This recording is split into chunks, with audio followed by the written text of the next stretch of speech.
días a todos. No me atrevo a pronunciar, siempre busco empatía con el auditorio, intento decirlo en vasco o en suajiri, pero lo hago tan mal, lo pronuncio tan mal que me van a disculpar que no lo intente. Falta de intención no tengo, pero soy... La presentación, mira...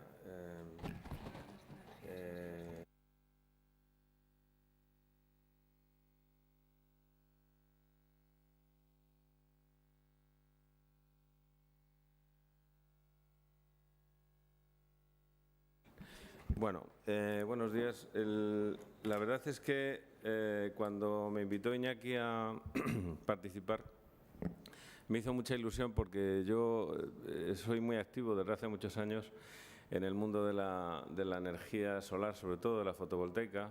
Trabajé en una empresa como tantas extintas industrias españolas que se llamaba Isofotón, que fue pionera, nació en los años 80 fabricando células y módulos, una de las primeras del mundo, y a veces me acuerdo con mucha nostalgia, mucha tristeza, porque todo ese mercado, de alguna forma todos nos lo cargamos, no solamente en España, es un consuelo de tontos, pero el mal no solo es español, toda la industria europea prácticamente ha desaparecido.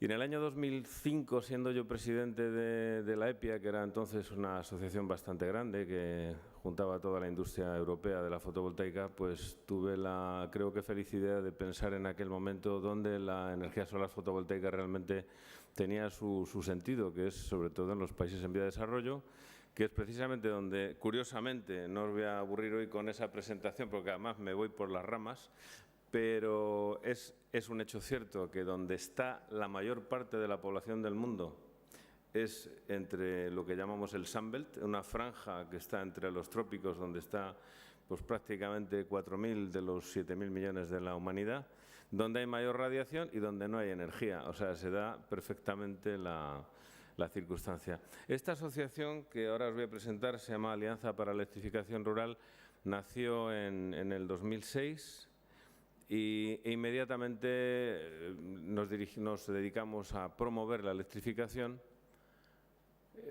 olvidando otros aspectos energéticos, un poco por centrar, pero sí que nos abrimos a todas las tecnologías que generen electricidad. Es decir, el mundo de la energía, como sabéis, es muy diverso y pensamos que quien mucho abarca poco aprieta, bastante es abarcar en el tema eléctrico, con lo cual la asociación solamente se dedicó a este tema. Pero yo quiero dejar también claro que estoy con mucho interés en esta conferencia, porque mi interés en la energía no se circunscribe a lo que mi asociación me lleva, sino que yo, por otra parte, llevo muchos años también en España con otras actividades dirigidas también a intentar promover un cambio en el modelo energético español, cosa que es una cosa muy complicada, como veremos, pero no imposible. Entonces, esta visión, como he titulado en la presentación Soluciones Norte-Sur, creo que era una buena oportunidad para que veamos que lo que está pasando en el norte y lo que se está desarrollando en el sur en realidad tienen un punto de concurrencia, y me ha gustado mucho la presentación anterior. Hay algunas cosas que espero no entrar en contradicción, porque yo voy a un nivel muchísimo más light que el tuyo, que has entrado con mucho detalle en los modelos de negocio. Pero bueno, sin más preámbulo, yo soy presidente de esa asociación, espero que ya por poco tiempo, porque llevo ahí que parece como si fuera mía desde el año 2006 y este será ya mi último mandato. Y también soy miembro del Buró, que es como un comité de dirección del REN 21, que es una entidad que conoce muy poca gente, pero que yo os invito a la gente que tengáis curiosidad por los temas de energía, que entréis en la página web de REN 21. Yo soy miembro del comité de dirección. En el comité de dirección está el gobierno alemán, está IRENA, está gente, digamos, actores bastante diversos. Se constituyó una asociación hace un año y pico. Antes era un ente, una especie de, llamémosle, think tank, patrocinado, como muchas cosas en el mundo de las renovables, por el gobierno alemán. Y voy a hablar muy brevemente de él, aunque sí que os voy a sacar algún dato que se obtiene de uno de los documentos que hacemos todos los años, que se llama Global Status Report, que esto es una visión bastante grande y donde mucha gente contribuye de todo el mundo. La alianza, como decía, es bueno, la única asociación, sí, es la única con una visión tan amplia. Cuando se creó la alianza, la verdad es que no había muchas otras asociaciones, bueno, no había ninguna asociación. Han surgido en los últimos años algunas otras iniciativas también con el ánimo de promover. Digamos que en los últimos 3 o 4 años hay mucho movimiento en lo que es la electrificación rural, mucha preocupación. Nosotros somos una asociación donde realmente lo que unimos es muchas fuerzas. Aquí hay cosas que veréis que son incluso a mí, no es por nada, porque veis que aquí arriba a la izquierda hay una marca muy conocida en España. Son miembros también de la asociación. Esto a mí me creó una especie de pequeña conflicto, porque la política de Iberdrola en España, como sabéis, no ha sido precisamente de lo más amable con las renovables. Ha sido, bueno, ya sabéis, no me voy a extender con Iberdrola, ¿no? Pero también es una entidad como otras, no es la única, está EDP y hay otras utilities que están explorando. Eso que tú dices, el modelo de negocio, pues bueno, luego tenemos a Paul Arranz, por eso yo no me voy a detener mucho, representando a la que quizás sea una de las compañías con mayor experiencia en el mundo en el tema de electrificación rural. Yo no conozco a ninguna que sepa más de este tema, con lo cual tampoco me voy a meter en el asunto, pero como él sabe, el mundo, digamos, del acceso a la energía es muy complejo. No me voy a detener nada más que en el aspecto puramente de visión y en el técnico, pero en cuanto al tema financiero, pues evidentemente no me voy a meter, porque supongo que él hablará un poco del tema. Veréis que aquí se juntan mucho tipo de entidades.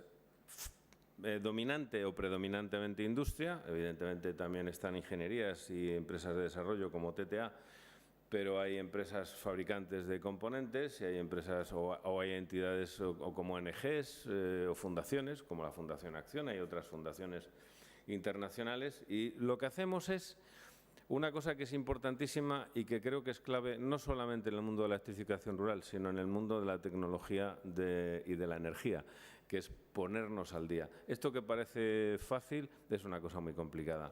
Estamos en un mundo muy dinámico. De la misma forma que la gente es capaz de actualizar hoy en día un teléfono móvil y cada día sale uno con nuevas prestaciones, en el mundo de la energía quizá no sea tan dinámico, pero os puedo prometer que yo, que intento mantenerme al día de las novedades que afectan a este mercado específico, es realmente impresionante, y las perspectivas que tenemos son realmente impresionantes. Entonces, lo que hacemos es intercambiar nuestro conocimiento para ir desde hace años, o sea, hace años, evidentemente, nuestra acción de lobby era convencer a los gobiernos, a las instituciones internacionales y nacionales, que había que ayudar a los países en vía de desarrollo a electrificarse, porque eso es bueno para todos. Bueno, tampoco voy a extenderme tampoco en esto, es bastante obvio, pero era muy difícil porque evidentemente hace 10 años o 15 años los costes de la energía renovable eran muy altos. Por lo tanto, también hace años, para vender el feed-in tariff en Europa, pues teníamos que aludir al cambio climático, la creación de empleo, tal. Hoy en día ya eso no. Hoy ya no hace falta ninguna ayuda para promover la energía renovable, y nos hemos dado cuenta de que cuando esas barreras desaparecen, lógicamente aparecen otras, ¿no? Bueno, nosotros, aparte de estos socios, lógicamente, para poder estar en esa especie de pomada y que nuestro mensaje llegue a alguien, pues tenemos un partnership, digamos, con las principales entidades internacionales que se mueven en este área, que son muchas, y uno de los grandes problemas que quizás hay a nivel internacional es que hay unos elevadísimos niveles de descoordinación, de falta, digamos, de coordinación, tanto de esfuerzos en investigación o en análisis de las cosas, como luego en la propia, digamos, dotación de los fondos, ¿no? Por ejemplo, esto que veis a la izquierda, yo creo que oiréis, si los que no conozcáis, hablar de ello, porque el Sustainable Energy for All es una iniciativa que nació hace muy poco, en el 2011, y es una iniciativa del Banco Mundial y de Naciones Unidas al máximo nivel, y lo que precisamente pretende es aunar esfuerzos entre países y diferentes instituciones del mundo para crear una especie de frente común. Pero eso no se acaba de conseguir, y entonces tenemos a UNIDO, UNEP, RCP, IRENA, OLADE, GIZ. He de confesar que quizás el país con diferencia, con mayor implicación, y que eso significa una ayuda enorme a sus empresas y sus industrias, es Alemania.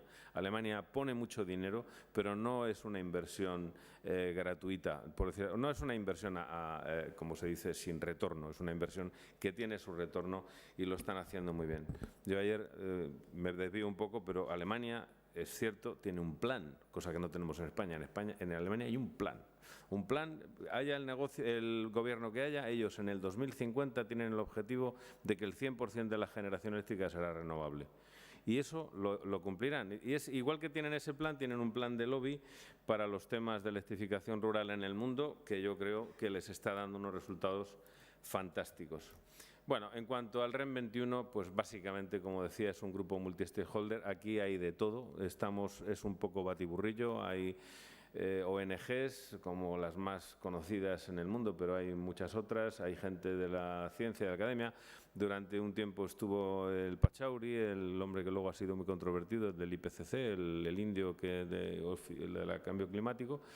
Bueno, está dentro del Steering Committee, pero últimamente están menos activos en esta institución. Esta institución tiene un secretariado, tienen una estructura en París, cedida también por UNEP, y bueno, pues hacen un trabajo sobre todo de investigación y diseminación. No en el solamente, esto es absolutamente global, global. Si veis, os recomiendo que veáis los estudios y los mapas que tienen, porque digamos que lo bueno, el esfuerzo que hacen, porque tienen dinero para hacerlo, que esa es la parte positiva, es que consiguen actualizar muy bien la información. Y de eso es de los que voy a hablar, de lo que os voy a hablar en primer lugar. Cuando digo aquí que en las energías renovables los mercados se han ido recuperando, es precisamente porque, como veis, sobre todo en el gráfico de arriba a la derecha, el de Europa, pues nosotros crecimos bastante en inversiones hasta el 2011, o sea, ya después de empezada la crisis, cosas que estaban planificadas antes, y luego de repente vino el bajón, y ahora apenas en el 2014 digamos que se ha amortiguado la parada. Es curioso porque si veis China, que está justo debajo, estos son inversiones globales en renovables, no es ni electrificación rural ni tal, esto es en global. Veis que las zonas, los países en vía de desarrollo son los que menos han bajado. También tiene su lógica. Como decía, en los dos mundos hay dos mundos muy diferentes. Yo insisto mucho en eso, pero no me hace nadie ni caso. No tiene nada que ver un mundo de sustitución, como es el mundo desarrollado, donde queremos cambiar el modelo y cambiar las fuentes de generación, las dos cosas, y los países desarrollados, que son un país de demanda permanente, es decir, nunca se va a satisfacer en los próximos años la demanda potencial de energía, incluso con los avances que hay en la propia tecnología de los aparatos, digamos, de los productos que requieren la energía, que cada vez, que es lo que también la crisis que tienen las utilities, pues los electrodomésticos ganan menos. Estas luces yo creo que consumen bastante, pero en general las luces, los sistemas, digamos, eléctricos cada vez son más eficientes. Esto, como veréis, la crisis en Estados Unidos también se ve. Sube, baja, sube y vuelve, ahora se empieza a remontar, pero en los países en vía de desarrollo, aunque en una escala mucho más chiquitita, bueno, en India se nota más, pero en África, por ejemplo, no se ha notado tanto, y en Asia y Oceanía tampoco, y en China, como veis, tampoco, y por eso China se ha convertido ahora mismo en el país, digamos, líder. Donde vemos, curiosamente, de forma muy palmaria, este switch, digamos, este cambio, es en este cuadro de arriba a la izquierda, porque veis que todavía en Solar Power, que realmente viene a ser sobre todo fotovoltaica, porque la CSP prácticamente en las cifras globales es casi insignificante, digamos, prácticamente el país número 1 es España y debemos estar en los 3 gigavatios, una cosa así. Y a nivel mundial, lo que es una cifra para los que empezamos en esto hace muchos años, y cuando pensábamos que podíamos hacer 500 megavatios en España para el 2010, ¡puah!, nos poníamos como motos. Joder, estamos hablando de 40.000 megavatios al año. O sea, es una cifra que ni los más optimistas hace 15 años podían pensar, ni la gente que se había dado un golpe en la cabeza. Esto nadie, o sea, nadie en ninguna institución jamás podía pensar que la fotovoltaica pudiera estar haciendo estas cifras. Y veis que la fotovoltaica sigue siendo más importante en países desarrollados, sobre todo por el tirón de Estados Unidos y otros países, pero a pesar de eso, bueno, es que China figura como país en vía de desarrollo, cosa que también es un poco cuestionable. Y por eso tiene tanta importancia. Veis que en eólica ya ha superado, los países en vía de desarrollo han superado a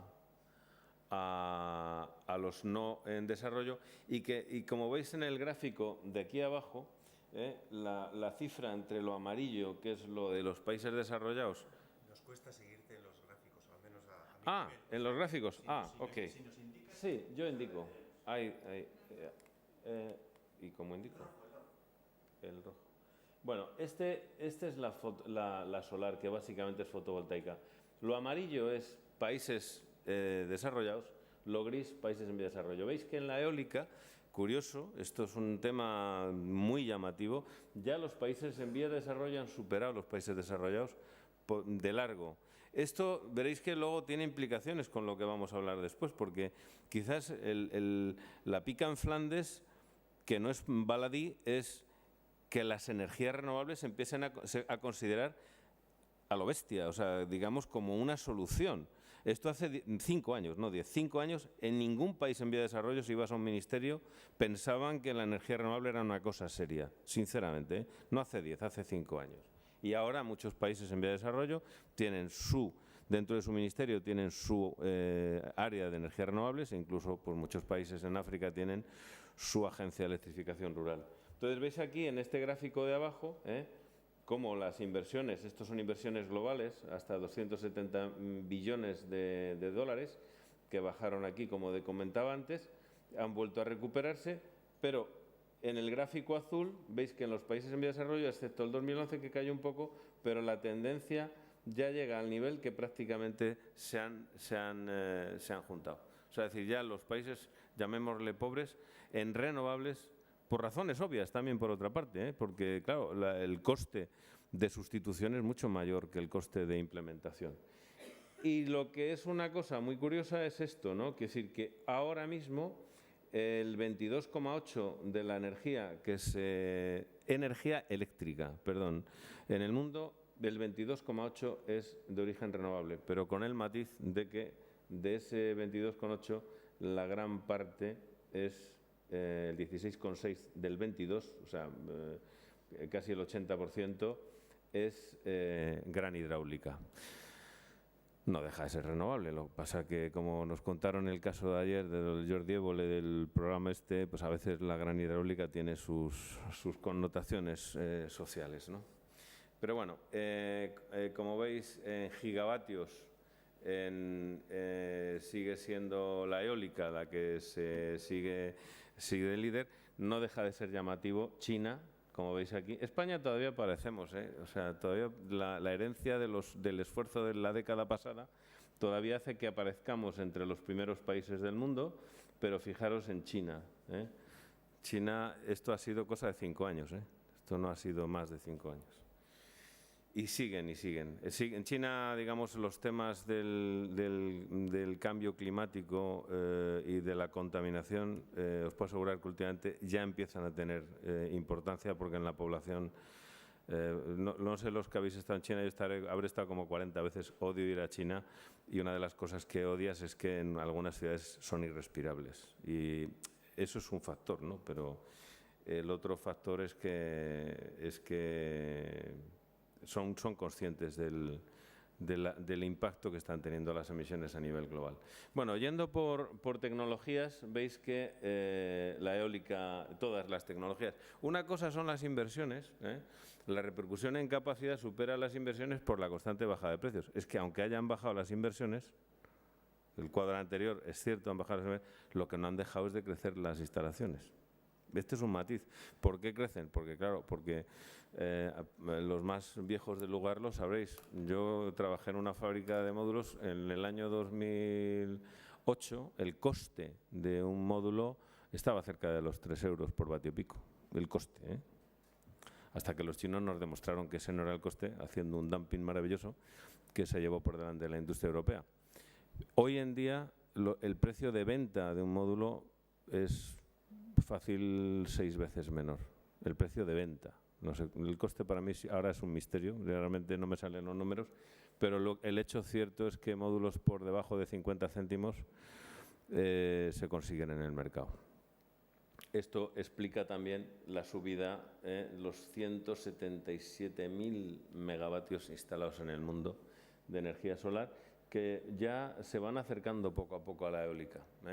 Ya en instalación el año pasado se superó la fotovoltaica en megavatios, superó a la eólica, lo cual es un tema, ya digo, que muy poca gente podría pensar. La térmica sigue creciendo. Para mí la térmica un día sería cuestión de otro tema. La térmica yo creo que es una de las tecnologías más olvidadas, mejores y más maravillosas para usar en España.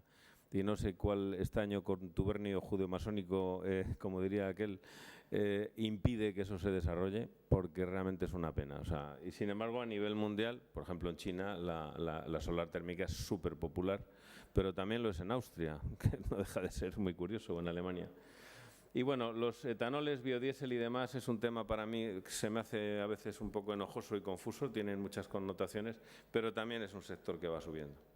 Bueno, vamos a lo de las mini redes, porque esta foto global para mí era interesante para introducir algo que tiene mucho que ver con la mini red. Al fin y al cabo, ¿qué es una mini red? Pues básicamente, no me voy a entrar en detalles muy técnicos, pero una mini red, como la concebimos, mini redes han existido toda la vida. Las eléctricas cuando empezaron eran mini redes, eran redes de barrio y entonces había un generador, normalmente pues sería de gasóleo o al principio como el famoso señor Edison que se trajo la hidroeléctrica del famoso, ¿cómo se llama?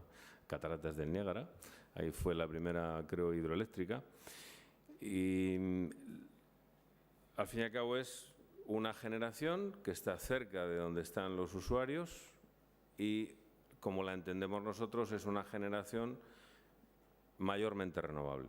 Idealmente debería de ser toda renovable, hoy en día no lo es. Ahí sí que hay dos aspectos, un aspecto que es técnico y otro aspecto que es financiero.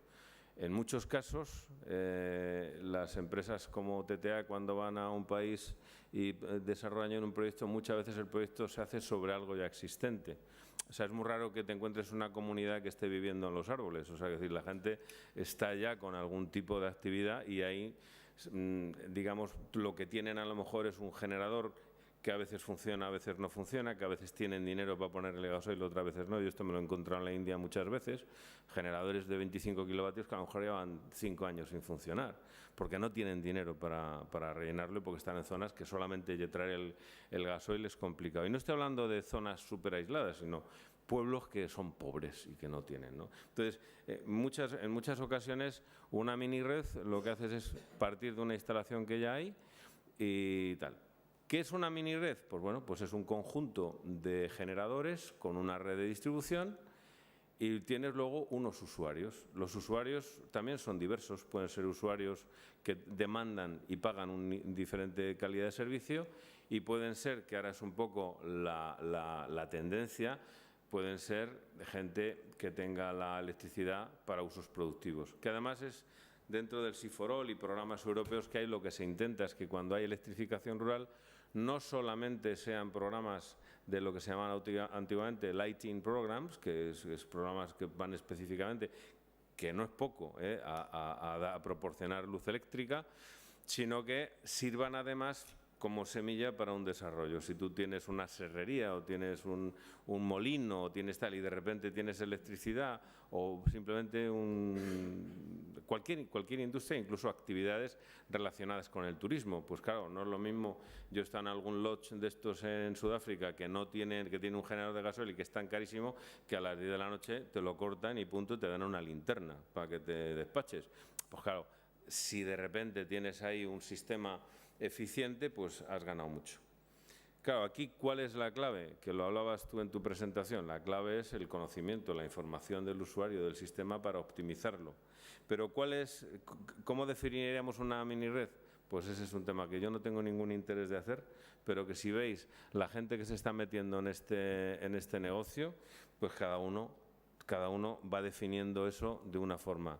Yo luego esperaré a ver qué dice Paul sobre cómo definen ellos las mini-redes, pero fijaros que ABB, cuando hablan de sus redes, me hizo mucha gracia cuando yo les conocí la primera vez y hablan de microgrids, porque esa es otra cosa. Yo digo mini-redes porque a mí me gusta utilizar palabras que todo el mundo entienda, porque dices grid, hay gente que no sabe lo que es una grid, pero para mucha gente que está muchos años en el sector, una microred es una cosa muy pequeñita, de menos de 10 kilovatios, que de esas hemos montado unas cuantas. Ya una mini-grid, pues bueno, ya estaríamos hablando de hasta 100 kilovatios o incluso 200 kilovatios, que esas hay muy pocas. Pero estos hablan de megavatios. Estos de Siemens hablan de megavatios. Y no hablan por hablar, están haciendo cosas. Es decir, pero sobre todo es un público diferente al nuestro. Estamos hablando de gente que tiene una mina en una zona aislada, tiene generador de gasoil, le sale muy caro o lo que sea, y en África, en Latinoamérica, en muchos sitios. ¿Que también están interesados en servicios a seres humanos, digamos, a usuarios? No digo yo que no, pero ya veremos que eso comporta una complejidad que tiene solución, por supuesto, porque estamos dando soluciones al tema, pero son amores muy distintos. Por lo tanto, ya digo que las mini-redes, cuando hablamos de electrificación rural, que es en donde básicamente estamos cuando hablamos de países en vía de desarrollo, es un tema que está evolucionando fantásticamente. ¿Por qué está evolucionando? Primero, por la bajada de los nodos. O sea, la inversión que hicimos en Europa y en otros países, de esas inversiones en feed-in tariff hizo que bajaran los precios, los módulos, y ahora están bajando también la electrónica mucho, y están bajando mucho las baterías, y están mejorando mucho las baterías. Se me ha olvidado comentar que en la mini-red un aspecto que suele estar... Se suele no querer tenerla si tienes un sistema de apoyo, si tienes un backup que ya existe, un generador normalmente es más barato y más fiable y demás, pero también es cierto que las baterías, el mundo de la batería, yo estuve en una conferencia hace pocos meses en Río de Janeiro y me quedé bastante impresionado de lo que viene en todos los sentidos. Y ahí, curiosamente, y está relacionado con las mini-redes integradas, el mundo del automóvil también va a tener algo que hacer. Yo creo que no sé si lo de Volkswagen, desde luego no es bueno para nadie y menos para ellos, pero posiblemente esto pueda representar otra vez otro pequeño impulso para los coches eléctricos. Desde luego lo que se está preparando es la industria de las baterías, que ha avanzado una barbaridad, sigue muy dinámica y las expectativas que hay son realmente impresionantes, no solamente a nivel doméstico, sino a escala de red. De hecho, esto no es un secreto de Estado, Iberdrola, por ejemplo, ha invertido en una empresa americana que es una empresa líder en tecnología de sistemas de acumulación en la red, pues por lo que venga después, ¿no? Claro, aquí es donde vamos. ¿Cuál ha sido nuestra pelea en el mundo en vía de desarrollo? ¿Cuál es la pelea para demostrar o para convencer cuándo tiene sentido una mini-red? Pues yo estoy cambiando el discurso. Hasta hace poco una mini-red tenía lógico, evidentemente, pensar en que los países... Esto es una cosa muy curiosa porque pasa en los países en vía de desarrollo y también, excepto en algunos, también pasa en los países desarrollados.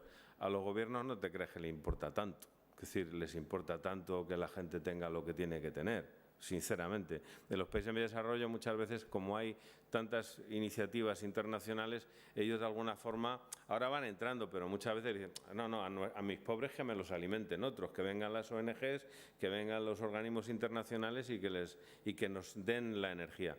Esto empieza a cambiar y empiezan a tomar un poco un papel más activo, pero durante muchos años ha sido así. Cuando ya asumen esa responsabilidad, aquí tenemos la famosa discusión, ¿qué es mejor, la extensión de red o montar una mini-red u otros sistemas? Porque hay sistemas, que eso también lo hablaremos, que son los Solar Home Systems, que tienen a veces mucho más sentido que una mini-red porque han evolucionado también mucho, y hay sistemas hasta de 1 kilovatio, que son Solar Home Systems y que dan unos servicios en una casa bastante buenos y una relación entre el servicio y el precio muy razonable. Entonces, ¿dónde tienen sentido las mini redes en los países en vía de desarrollo? Pues sí, oye, pues normalmente el argumento que los planes de extensión de red, todos los países en vía de desarrollo tienen su plan de extensión de red. Yo me acuerdo que siendo yo niño en España también lo había en España. O sea, hay que decir que a ver cuándo llega la red a mi pueblo, porque no había no llegaba la red a todos los lados. O sea, y sigue sin llegar en muchos sitios, todavía muy poquitos, lógicamente, ¿no? Entonces, claro, cuando ya hay unos planes de extensión de red, si hay una población de 20.000 habitantes, dicen, ¿cuándo va a llegar? ¿Dentro de 5 años? Pues no merece la pena.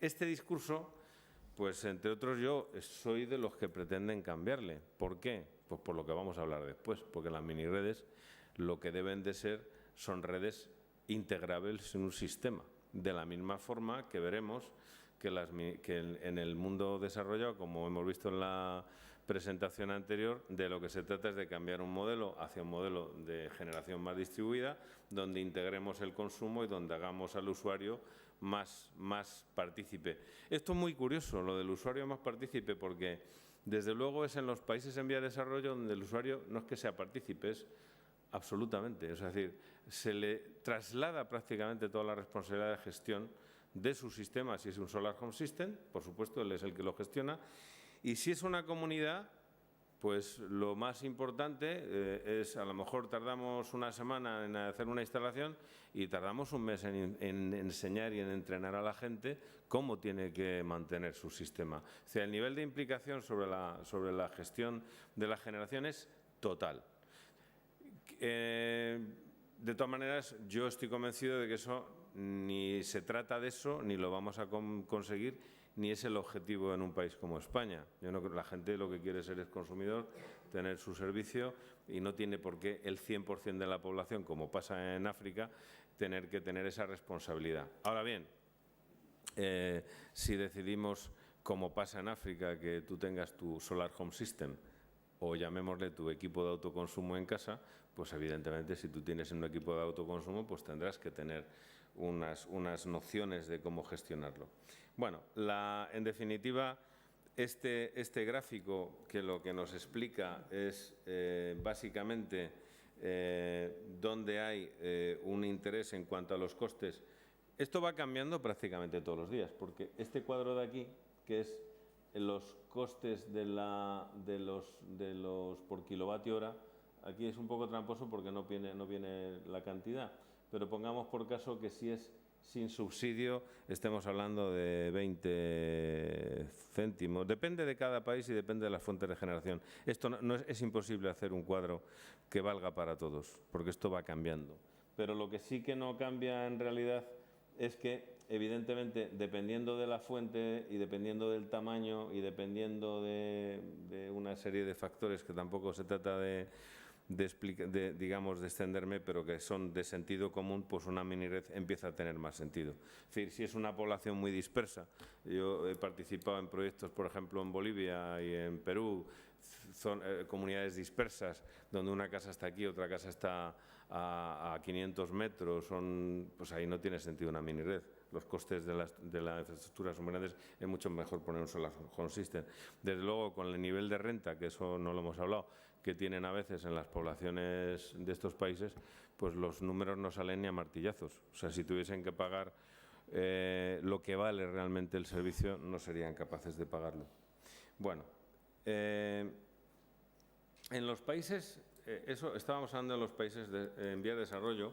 En los países desarrollados, como decía antes, evidentemente lo que estamos tratando no es de suministrar energía, porque ya la tenemos. De lo que estamos hablando es de pasar de un modelo que, en el caso, a mí, por no generalizar, me gustaría hablar de España en concreto, ¿no? No sé concretamente tampoco en el País Vasco, porque no tengo los datos muy precisos, pero entiendo que valen más o menos los ratios generales que tenemos en España en cuanto al mix de generación. Por ejemplo, me sé los de Madrid. Madrid, como no generamos nada, lo que consumimos nos da igual, porque prácticamente no tenemos ninguna fuente de generación.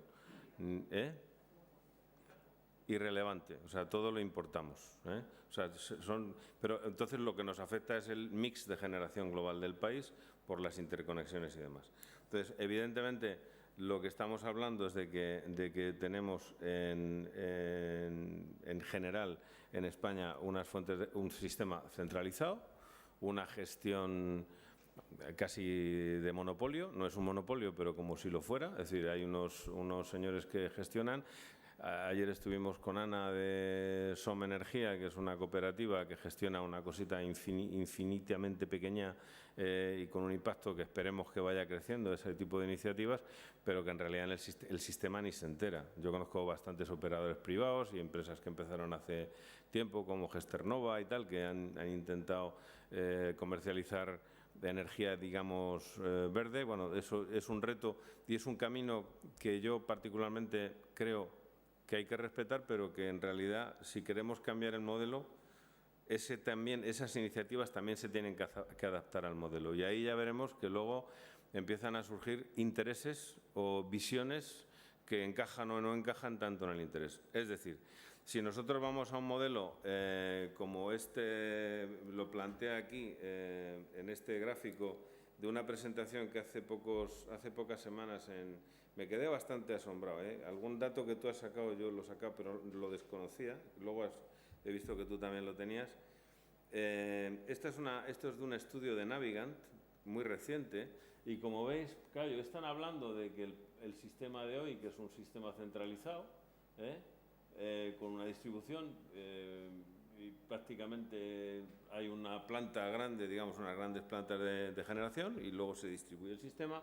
Van hacia lo que dicen ellos, la Energy Cloud, que es una nube, pero que en definitiva se traslada al concepto de integrar mini redes dentro de un sistema. O sea, esto hace unos años, antes de la crisis, me acuerdo, estaba muy en moda también en Europa, el concepto Smart Grid. Ahí es donde la terminología nos mata, porque claro, cualquier mini grid es smart por narices. O sea, porque si no es smart, no funciona. O sea, tiene que ser inteligente, si no, no funciona. La información en una red, incluso en cualquier sistema que estés montado en Burkina Faso, o en Burundi o en Kenia, tiene que ser inteligente. Tienes que saber, y no me quiero adelantar, pero lo explicará Paul, tienes un sistema que tú conoces lo que el sistema es capaz de proporcionar y lo que te va a demandar cada cliente y lo que te está demandando, y el sistema lo gestiona. Si no, no funciona. O sea, las redes ya prácticamente la mini-redes son inteligentes. Si eso además lo tienes interconectado, hoy en día la electrónica y el conocimiento, o sea, lo que te proporciona en cuanto a hábitos de uso y estadísticas es brutal. Con lo cual ya entramos en un terreno delicado que yo no me siento tan cómodo. O sea, es decir, cuando una compañía sabe... Yo hace poco participé en un estudio porque me pidieron participar y yo me quedé un poco asustado de lo que están intentando saber, y que ya se está haciendo en algún país. Es en cada hogar saber cómo estás utilizando cada electrodoméstico y a qué hora y cómo y tal. Es decir, dices, bueno, sí, si a mí esto me parece muy bien, pero ¿para qué lo quieres, no? Para mi bien, no, todo es por nuestro bien, seguro. Pero yo casi prefiero desconectarme, O sea, yo el día que pueda voy a tener mi red de mí mismo, y no estoy en contra de las mini redes, pero si la mini red me conecto para de vez en cuando intercambiar un poco de energía con el vecino, perfecto. Y mis hábitos y mis sistemas ya me los controlo yo. Todo es una cuestión económica. Y no es por desviarme, pero como tiene mucho que ver con esto que veis aquí, lo que veis aquí, estamos hablando de un sistema más o menos grande de almacenamiento, de control de la red, de la interconexión y de la generación, pero esta generación no es una generación solo de distrito, es una generación que puede ser perfectamente una generación doméstica. Y ahí es donde, por ejemplo, yo ayer con esta persona que os digo, surgió un pequeño roce, una pequeña diferencia, porque me dicen, no, es que nosotros estamos en contra de la autosuficiencia individual. ¿Y por qué? Claro, lógicamente porque va en contra de su negocio. El modelo de negocio, cuando tú vendes energía, lo que quieres es vender energía. Si de repente un cliente es autosuficiente y está conectado simplemente para el backup y poder intercambiar un 20, un 10, un 15%, claro, el negocio ya lo estás perjudicando. ¿Por qué Iberdrola ha sacado el Smart Solar? Tengo aquí mi oferta, O sea, existe. No es un bulo. No ahora, si surge, os la enseño. Me ha llegado una oferta de Iberdrola, la pedí para mi casa porque compré hace poco una casa y tengo esto. El Smart Solar existe y lo venden y tiene su compañía distribuidora, tiene su precio. No está muy bien explicado, no está muy bien explicado, pero te puedo asegurar que si lo quieres comprar, lo compras. En la premisa de la oferta que tengo yo aquí, me están asegurando un 50 y tantos % de autoconsumo. 50 y tantos % de autoconsumo. Esto es como dices, ¿qué se quiere hacer? ¿El Harakiri Iberdrola? O sea, es decir, si de repente todos los clientes de España deciden tener el 50... Bueno, no todos los que puedan, claro, evidentemente. Dices, yo ya renuncio. Evidentemente, supongo que harán... Esto sería pan para hoy, si tienen un pequeño margen en la instalación, y hambre para mañana. Pero claro, es un hecho cierto que Iberdrola, como otras utilities, porque Endesa lo va a sacar y otras, yo sé que otras compañías lo van a sacar, se han adelantado al movimiento, o sea, esto estoy hablando ya de política, pero se están adelantando al movimiento que hay de corta los cables y no sé qué, no sé cuántos, diciendo, ojo, que nosotros estamos ahí. ¿Pero qué es lo que hacen? Me mandan un contrato donde tengo que tener por lo menos 5 años, asegurar que me quedo con ellos. Estos próximos 5 años van a ser muy críticos en el tema de la energía. Si ellos aseguran un cliente y lo tienen amarrado a 5 años, yo no creo que sea una mala inversión, aunque pierdan un 50% de la... lo que me falta son la letra pequeña, porque una cosa es que yo vaya a demandar de ellos un 50% menos y otra cosa es cómo me salen a mí los números, qué parte del fijo voy a pagar o demás. Bueno, ¿cuál es el vector? Como decía, perdona, es que no me acuerdo cuál es tu nombre. Unai. En tu presentación lo has mencionado. ¿Por qué en Estados Unidos, por ejemplo, y en otros países están utilizándose las microredes? Es curioso, pero en esa conferencia que tuve en Barcelona, una de las ponencias, si alguien tiene mucho interés en esto, puedo dejarle un pinganillo con un montón de presentaciones muy impresionantes. Quien está presionando son las compañías de seguros. O sea, las compañías de seguros que tienen que pagar unas indemnizaciones brutales cada vez que hay un corte de luz, pues están presionando mucho para que se vayan promocionando las mini redes, porque generan mucha más estabilidad en el sistema y entonces impiden tener un corte de luz de 3 días, que son los dramáticos. Si tienes un corte de luz de 2 horas, no pasa nada.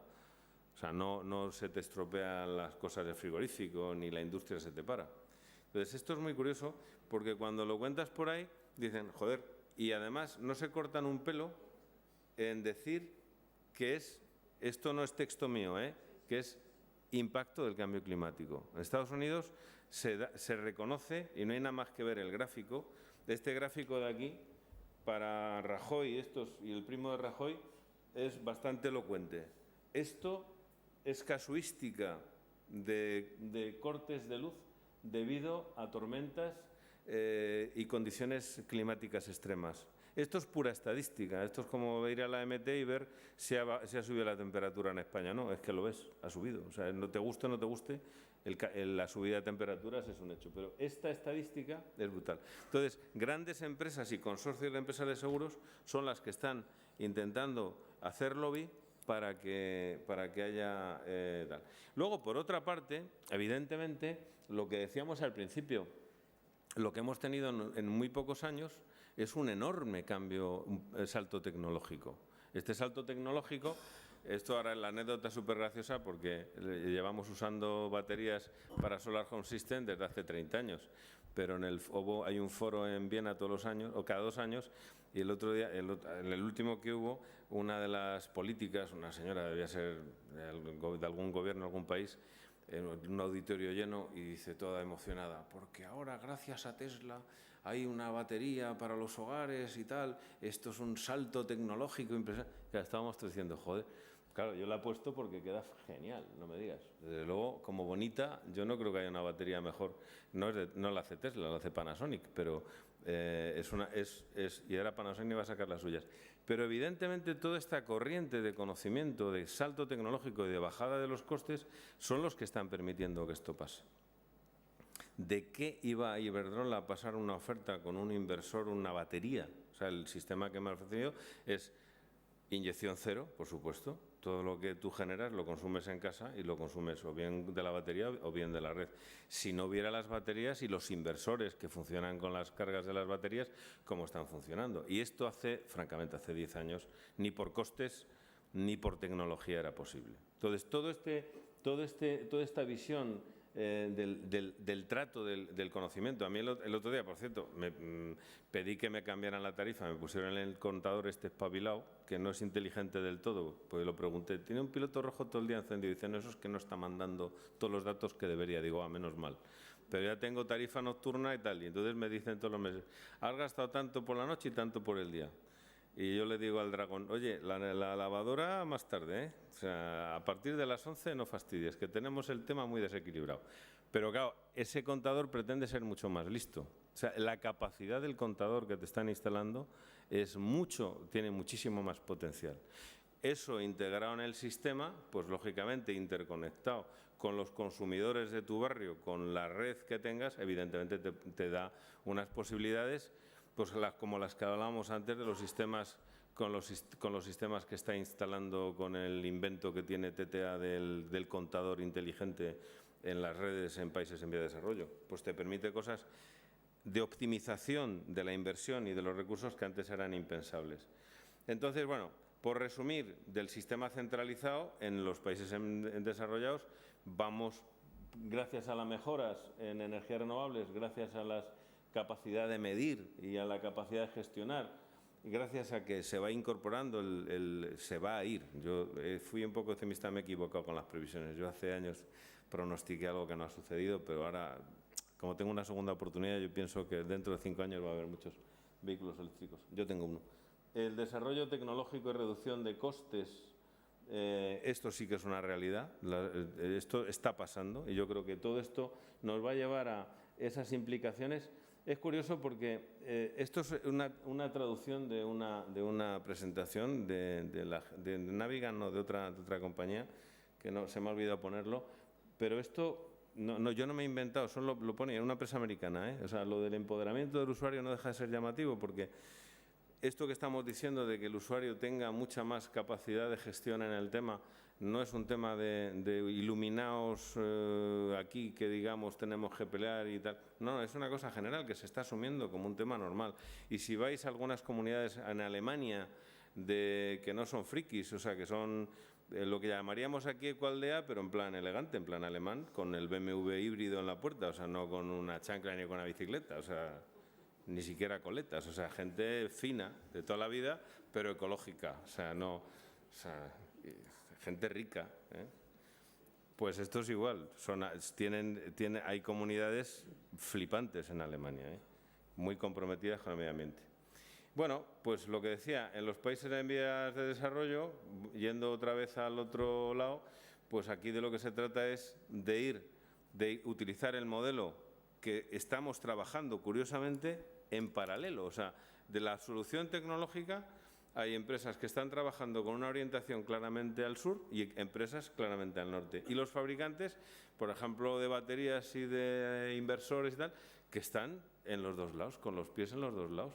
Pero curiosamente es un momento curioso de la historia porque hay empresas que están ignorando lo que se está haciendo en integración en los países desarrollados y enfocados en dar soluciones en Kenia o en Tanzania o en tal, y hay empresas que están haciendo desarrollos fantásticos en Estados Unidos que no tienen ni idea, o sea, ni se plantean remotamente, y sin embargo son dos mundos que se están uniendo. Evidentemente, pues porque lo que os decía del Sunbelt ahí está.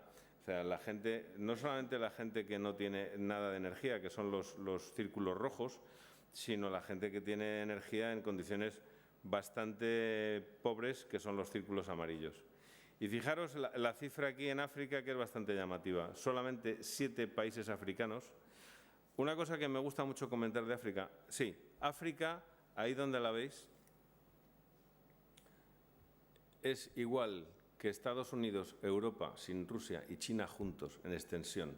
Esto, cuando ves África, dices, África grande, pero Estados Unidos, Europa sin Rusia y China juntos, eso es en extensión África. Bueno, voy a ir ya más rápido. Estos son cosas que digo yo, mitos y realidades. Las percepciones, esto que está en inglés, que no lo he traducido, perdonad. Aquí la percepción es que la energía off-grid, digamos, rural, ¿cómo se dice? La energía aislada, es mucho más cara. Bueno, la realidad que va surgiendo es que los componentes están bajando mucho y que ahora mismo en un país en vía de desarrollo no es, evidentemente, si ponemos todos los costes que implica llevarle la electricidad, es más barato hacer una instalación aislada. La otra cosa que dicen, pues hay gente, yo recuerdo peleas que tenía yo hace muchos años con el director de energía del Banco Mundial, que era un antifotovoltaico. Estoy hablando hace 15 años, que claro, a lo mejor podía permitirse el lujo, pero este decía, la fotovoltaica jamás va a ser una solución. La solución de África es la hidráulica y muchas redes, y muchas redes. La noción es que para mucha gente la electricidad buena, la guay, la FANE, es la que te llega y tú no ves dónde se hace. La gente piensa que un panel fotovoltaico eso ni da corriente, o sea, eso ni te da calambre, que se decía, ¿no? Eso es una electricidad pues, pobre, ¿no? Y esa percepción, creáis o no, todavía sigue en mucha gente. O sea, es decir, es como yo quiero la red, yo no quiero una... Pero eso está cambiando también. Y evidentemente los propios países ya no quieren impulsar sus planes de red como la única solución. Ese es el gran cambio que hemos experimentado muy recientemente, ¿eh?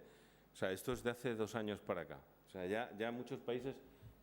Luego, dice, la aislada no está probada a gran escala. Bueno, eso sabemos que es mentira. Nosotros, de entrada, incluso, de las pocas cosas que podemos agradecer a Red Eléctrica en España es la buena gestión que han hecho de la integración en el sistema de las fuentes intermitentes. Esto es una gran escala.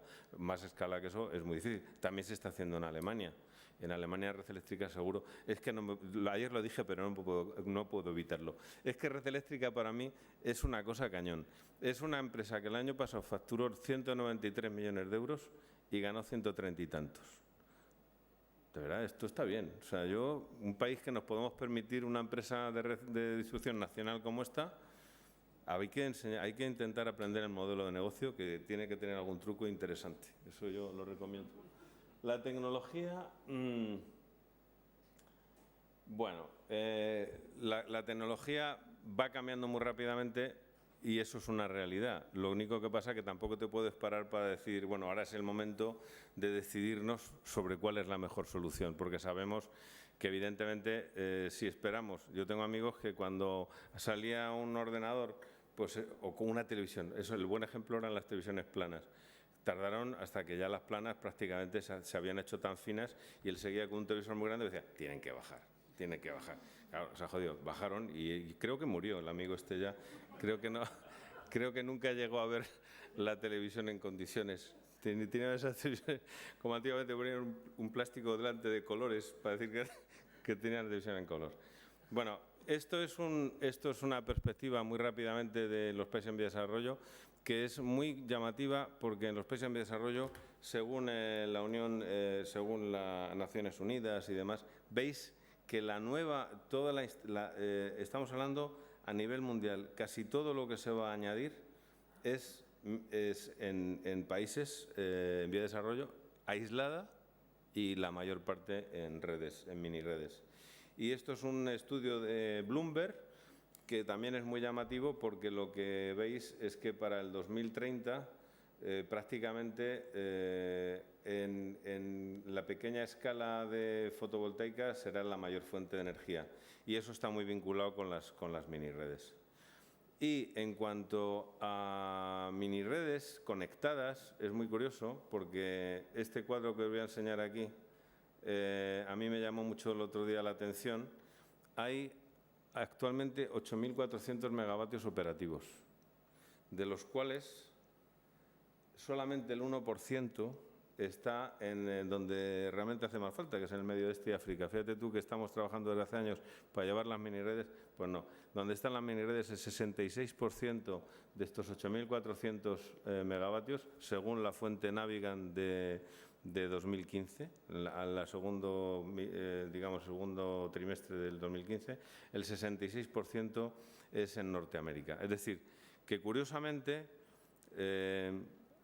esto representa una enorme oportunidad para España, para los países en vía de desarrollo, para todo. Es decir, a mí me gustaría conocer más, y reconozco que todavía no conozco, sobre esas mini redes americanas, que muchas son de distrito, las hay en universidades, las hay en pueblos, están conectadas a la red. La mayor parte son híbridas, o sea, tienen sistemas, aparte de la conexión, tienen sistemas que no son renovables, pero está creciendo mucho la inclusión de los elementos renovables. Bueno, como conclusiones, el desarrollo tecnológico orientado a dar solución a las necesidades del sur ha facilitado a la vez la implantación de las soluciones en el norte. Es decir, yo creo que ha habido un intercambio de comunicación de todo lo que se ha estudiado y se ha desarrollado en empresas que llevan a lo mejor 30 años dando soluciones. Resulta que estas soluciones luego las podemos estar aplicando. Por ejemplo, los sistemas, lo que me han ofrecido a mí los de Iberdrola es un Solar Home System conectado a la red. Y los Solar Home Systems se han empezado a hacer, los llevamos vendiendo hace 30 años. La evolución tecnológica y la rebaja de costes se ha debido al esfuerzo de los países desarrollados, fundamentalmente en la década pasada. Eso ha facilitado esta mencionada orientación hacia el sur, que con los costes de hace solo una década habría sido implanteable. Yo diría que, excepto en aspectos muy puntuales de microgestión administrativa, los desarrollos en ambos mundos son perfectamente intercambiables. Las perspectivas de mejora, yo diría que son impredecibles. Yo estoy conociendo algunos avances en temas de fotovoltaica con el grafeno y otros materiales que yo no sé si de repente llegarán y ¡pum! No lo sé, porque a veces es muy difícil saber, pero desde luego hay algunas perspectivas que parecen de ciencia ficción. Algunas cosas que el paso de ciencia ficción, un iPhone para mí era ciencia ficción hace 10 años. Y hace 8 años se creó y nadie, 2 años antes de existir el iPhone, ahora nos hemos acostumbrado a ese concepto del smartphone, pero eso ni nos lo imaginábamos. Las perspectivas son impredecibles, las instalaciones puramente aisladas son viables, pero indudablemente la interconexión tiene ventajas, también en los países en vía de desarrollo. O sea, yo creo que hay que plantearse ya las zonas aisladas en los países en desarrollo con interconexiones, aunque sean regionales, porque eso es mucho mejor para el sistema, o sea, mucho mejor que invertir en más almacenamiento, por ejemplo. Y la clave para permitir su desarrollo masivo está en que las regulaciones sean simplemente razonables y que valoren en primer lugar el beneficio para el país. Pero este es otro debate. Es decir, evidentemente, aquí estamos hablando de que para que esto pase estamos chocando con intereses del establishment en todos los países, porque creerme, en los países en vías de desarrollo hay una fuerte presión por los negocios de las empresas de generación tradicional, del lobby del carbón, del petróleo, incluso nuclear, haciendo mucha presión en muchos países para que intenten apostar por un sistema centralizado y donde sigamos haciendo las cosas como se han hecho en los últimos años, que no es precisamente bien. Muchas gracias por su atención. Y si hay alguna pregunta, he clavado las 11:30. Vamos instalando ya las cosas para la próxima ponencia o la próxima mesa redonda. Mientras aprovechamos para alguna pregunta. Sí, un momentín.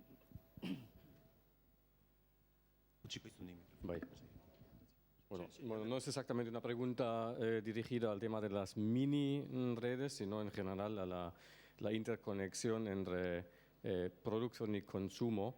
En Alemania, que yo sepa al menos, se está estudiando o investigando una posible solución de almacenamiento, no a través de baterías, de energía eléctrica, no a través de baterías, sino a través de la conversión de la energía eléctrica producida por medios renovables en gas.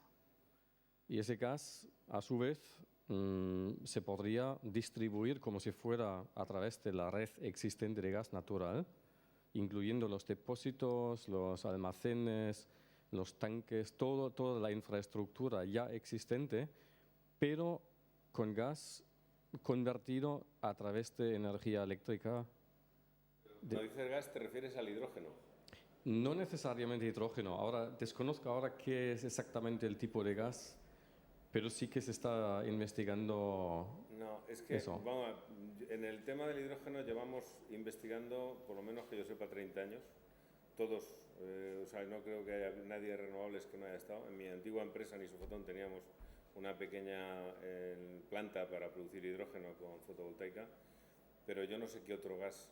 Y ese es un tema, y yo trabajé de joven en BMW y ya hace 30 años se estaban haciendo coches con hidrógeno y el tema del hidrógeno, pero yo no sé qué otro gas se puede producir. Sí, no es hidrógeno. ¿No es hidrógeno?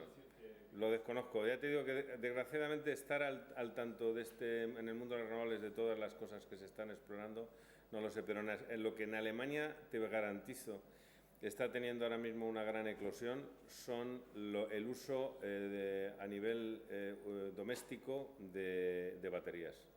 O sea, se está popularizando una barbaridad.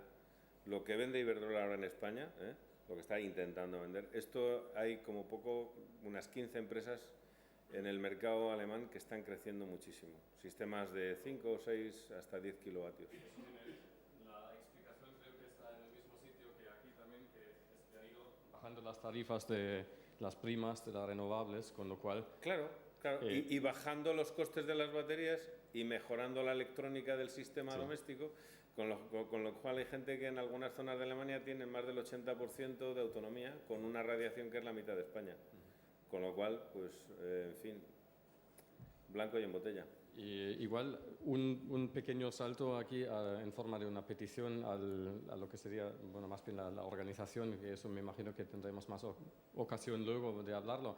Buena parte del porqué de esa iniciativa o de ese impulso en Alemania es el trabajo del legislador.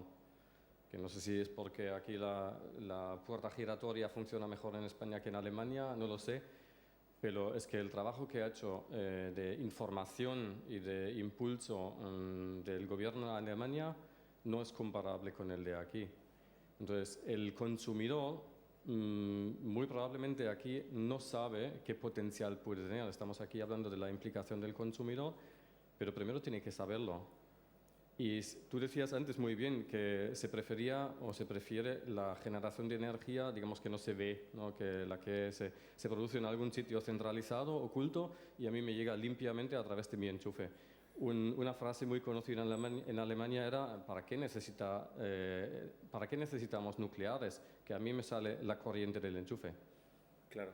Sí, es un poco lo mismo, que aquí lo mismo pasó con las basuras, hasta que empezó la discusión a través de la recogida puerta a puerta, buena parte de la población no era consciente de la problemática, porque la basura desapareció milagrosamente por la noche. Yo te diría que para mí el debate más importante no es un debate tecnológico, evidentemente es un debate político. O sea, el problema es que yo creo que, y a mí me preocupa mi país, porque evidentemente me da envidia que en Alemania haya un plan que quiere llegar al 100% de renovables en el 2050, y es un plan que, sea el gobierno de izquierdas o derechas, lo van a mantener, con lo cual vosotros tenéis en Alemania una cosa que nosotros no tenemos, que es un plan. En España no existe plan. O sea, no hay un plan, hay una ley de renovables del 97 que no se ha actualizado, y aquí se regula a base de decretos en función de vaivenes, pero no hay una política. Fruto de esa falta de política tenemos un sistema absolutamente sobredimensionado, con 110 gigavatios instalados en España, con un consumo que va bajando año a año, o sea, una demanda que va bajando por razones de eficiencia, por razones de precio. La gente mira mucho el consumo y la gente va cambiando a sistemas más eficientes. Y en España ahora mismo, con que tuviéramos 40 gigavatios, tendríamos suficientes si estuvieran bien gestionados. Y si fueran en modelo de mini redes interconectadas, posiblemente con 30 gigavatios teníamos suficiente. Claro, ¿cómo pasamos de ese modelo que ayer nos explicaba Pablo Cotarello, cómo es la factura y toda la cantidad de extracostes que tiene el sistema? Bueno, extracostes y extrabeneficios para los que lo gestionan.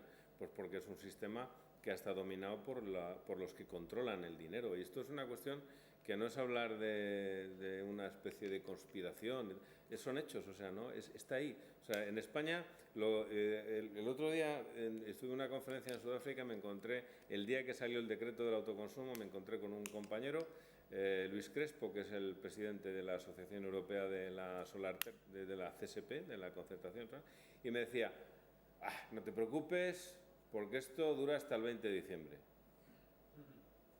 Y digo, ¿por qué el 20 de diciembre? Dice, hombre, el 20 de diciembre va a cambiar el gobierno de España y a partir de ese momento vamos a tener pues ya televisión de plasma todos y tele por cable y todo el mundo en Technicolor y un viaje a Euro Disney gratis para todas las familias. Y digo, me parece a mí, sinceramente, que estás muy equivocado. Esto... Yo lamentablemente creo que es una lucha creo que es una lucha del sector. Yo he participado mucho en la pelea del sector fotovoltaico y de las renovables en general, somos una muesca mínima, somos una brizna de polvo en el aire, no significamos nada, no molestamos a nadie. Escribas donde escribas, los medios tampoco ayudan mucho, el sistema de alguna forma también se ha apoderado de los medios de comunicación, con lo cual la capacidad de influir a la gente, yo a lo mejor me estoy poniendo un poco dramático y político, pero es un hecho cierto que es muy complicado llevar o trasladar a la opinión pública lo que nosotros entendemos que es la realidad. Yo creo que mi visión coincide con mucha gente del sector de la energía y vamos a un sistema que debería ser mucho más democrático, que lo permite democrático y económicamente viable. Y ojo, un tema que se nos ha ido olvidando, que es el tema del cambio climático, del impacto en temas de trabajo, de industria y demás. Esto ha pasado a ser muy poco relevante, porque se supone que se han acabado los problemas en España, ya no tenemos paro, la economía va bien, no sé, yo los datos no sé quién los lee, pero eso dicen, y los datos dicen justo lo contrario, pero no hay nada que hacer. Yo creo que la suerte que tenemos es que como están pasando cosas fuera, esas cosas favorecen que podamos hacer uso de esa tecnología y de esos costes, pero eso va a depender realmente de los ciudadanos y de los grupos de ciudadanos y de los lobbies, llamémosle pequeñitos, en los que participamos algunos, para poder ir en la medida de que podamos haciendo lo que nosotros podamos. Yo en mi caso particular lo tengo muy claro, yo es desconectarme en cuanto pueda. Sé que va a ser más caro ahora mismo, pero como estoy convenciendo a los vecinos de mi barrio para que se hagan lo mismo, si nos interconectamos 8 o 10 casas, posiblemente ya no sea más caro. En fin, no me quiero desviar. Corroborando lo que decías, esta misma semana, pues en una emisora, bueno, pues muy oída, pues se mezclaba lo que era el autoconsumo con las instalaciones que se habían hecho hace 6 o 8 años. Entonces, claro, es un batiburrillo para mucha gente que no hay. Perdón. Bueno, salvando las distancias entre el ejemplo que voy a poner y lo que se está tratando, pero, a ver, en los años 80, crisis de la industria pesada española por muchos motivos, pero bueno, hay una obsolescencia, entre otros de los motivos. Eso significa que a medio o largo plazo se ha tenido que actualizar ese tipo de industria o simplemente dejar a otros países que se encarguen de ella. A ver, es un ejemplo que parece muy lejano, pero vosotros también estáis hablando de alguna manera de la obsolescencia de un sistema de distribución, de generación, etcétera, y a medio o largo plazo, ¿cómo va a afectar a una economía como la española? Que sin entrar en política económica, ¿cómo va a reaccionar esa obsolescencia? ¿Cómo se va ¿por cuál va a ser suplantada? O sea, porque al fin y al cabo eso a largo plazo no va a poder resistir. Si resiste a través de las puertas giratorias, puede ser corto o medio plazo. Quiero decir que esos beneficios se mantienen a corto o medio plazo, pero a largo plazo, esa obsolescencia, yo no sé si me estoy explicando bien, pero sí. Vale. Yo creo que hay una cuestión aquí que es absolutamente clave y es que yo, por ejemplo, a la gente optimista en mi sector, yo doy siempre un toque de pesimismo, precisamente porque cómo desmontas el sistema eléctrico actual y lo vas cambiando por otro. Tienes que tener una voluntad política clarísima, una voluntad política con recursos económicos. Porque ayer nos hablaba Pablo Cotares lo de los 80.000 millones que nos han, de alguna forma, despistado a los consumidores, pero vete tú a darle ahora en el palo, en el codo a Iñaki. O sea, te va a decir a Iñaki Sánchez Galán, no te va a soltar el dinero. O sea, no te va a decir, oye, no, si es que yo he cobrado de más y ahora... No. Siendo serios, evidentemente, deberían de ser serios ellos, no intentando, como está intentando UNESA, que se vuelva a arrancar Garoña, por ejemplo. Porque dices, hombre, es que eso es una instalación que está más que amortizada, Por lo tanto, lo que habría que hacer es desmontarla. Ellos quieren extender, los dueños, la vida útil porque es para ganar más dinero. Pero es que eso se da de tortas con el sistema eléctrico actual. Es decir, el sistema eléctrico no necesita más potencia. No necesitamos más potencia en el sistema. Necesitamos menos potencia en el sistema. ¿Para qué queremos Garoña? ¿Para desconectar más centrales de ciclo combinado? ¿Para parar más definitivamente la incorporación de energía renovable en el sistema? Porque lo que está claro es que si tú metes más potencia de base, el modelo nunca va a poder llegar a ser. Por lo tanto, no es tanto el coste, porque ayer nos hablaba también Ana de que ella trabajó de joven y cuando dijo de joven, no sé qué edad tendrá, pero que dijo que con 18 años trabajó en la central de Andorra. ¿Cuántos años tiene? Yo no sé cuántos años tendrá Ana, pero desde luego no cumple 50. Eso es que Andorra tiene más de 30 años. Estamos hablando de una central térmica famosa en el mundo entero porque ha quemado lo más sucio del carbón del planeta. Y ahí sigue funcionando. ¿Qué pasa? ¿Que no está amortizada? Por lo tanto, esto no es como la reconversión naval en España o de la industria pesada. Yo trabajé en Boeticher de joven. Fue mi cuando pertenecía al INI. El INI era el Instituto Nacional de Industria. Eso ya suena super old fashion, pero es que hubo reconversiones. La reconversión del sistema energético es un asunto de Estado, no es un asunto de un partido o otro partido. ¿Pero que es viable? Por supuesto. ¿Que el otro modelo es mucho más eficiente, más competitivo, más de futuro, tiene todas las ventajas? Sí, pero alguien tendrá que poner el cascabel al gato. Ahora, ¿lo van a hacer las utilities? Evidentemente no. Las empresas eléctricas son muy astutas y están explorando el camino y están entrando, y yo si yo fuese un ejecutivo de estas empresas, pues lógicamente estaría muy atento a qué se está cociendo en el sistema y parándolo por otra parte, porque yo lo que no quiero es desconectar las centrales de carbón, ni quiero cobrar menos el kilovatio hora de lo que me pagan cada vez que genero electricidad con una central hidroeléctrica que conseguí gratis hace un montón de años. Si es un chollo, ¿para qué cómo voy a renunciar a eso? Bueno, lehen deskuidatu naiz, 12etan izango dugu urrengo saioa, eta 12etan izango dugu urrengo saioa, beraz, tenunea ja berehala egin liteke. A las 12 retomamos las sesiones, pero bueno, si hay alguna otra pregunta, yo aprovecharía para la presencia de Ernesto.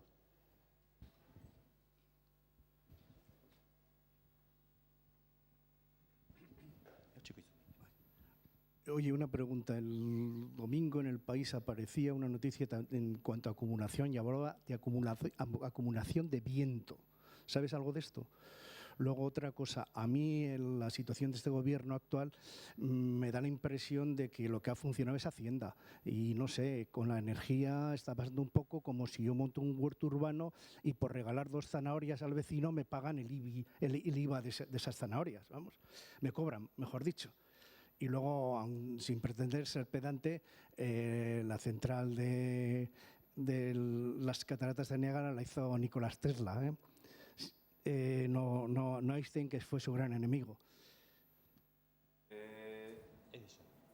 Yo eso último lo voy a mirar en la Wikipedia. Que Edison le robó a Tesla casi todo, sí. Pero yo creo que Edison montó General Electric y fue más astuto que el otro, que era más listo. Bueno, era más inteligente, bueno, ya sabes. Lo que se suele decir con esto. En cuanto a la acumulación del viento, como cualquier otra energía, quizás la forma más popular en la que se ha acumulado en el viento son los famosos bombeos. Es decir, en España es una herramienta muy útil. El año pasado estuve en la inauguración de la planta del Hierro, que como sabéis da electricidad a toda la isla, y consiste en que tienen una planta eólica que lo que hace es bombear el agua a una presa que está alta y tiene una central hidroeléctrica. Es un sistema bastante inteligente, no es que sea muy eficiente energéticamente, pero desde el punto de vista práctico es bastante práctico. Y por otra parte, la otra forma de acumular la energía eléctrica que genera una planta eólica, pues es como cualquier otra, ya sea en hidrógeno o ya sea en una batería convencional, es el mismo sistema. Yo no sé, leí esa noticia del País, pero no entendí muy bien tampoco qué quería decir, porque, digamos, Ya digo, la más popular y la más ecológica y eficiente es la acumulación con agua, que se da mucho en España, por cierto, pero la otra no. En Estados Unidos hay un proyecto grande comprimiendo aire. Comprimiendo aire en cavidades los flywheels subterráneas. estos también, los sistemas de flywheel también. Hay muchas cosas. Como decía antes, una de las cosas que a mí me resultan más importantes es que en energías renovables hace 15 años a lo mejor había en el mundo, no sé, 100 personas, 1000 personas investigando. Ahora hay 1000 veces más y muchos más recursos. Por lo tanto, el que aparezcan nuevas soluciones tecnológicas, creo que, soy tremendamente optimista, va a haber muchas más. Y yo creo que a lo mejor yo no lo veo, pero dentro de 50 años el mundo será mucho mejor a pesar de la gente que intenta impedirlo por la avaricia asquerosa del dinero. Amén. Egoístas. Venga, el break. Gracias, Ernesto.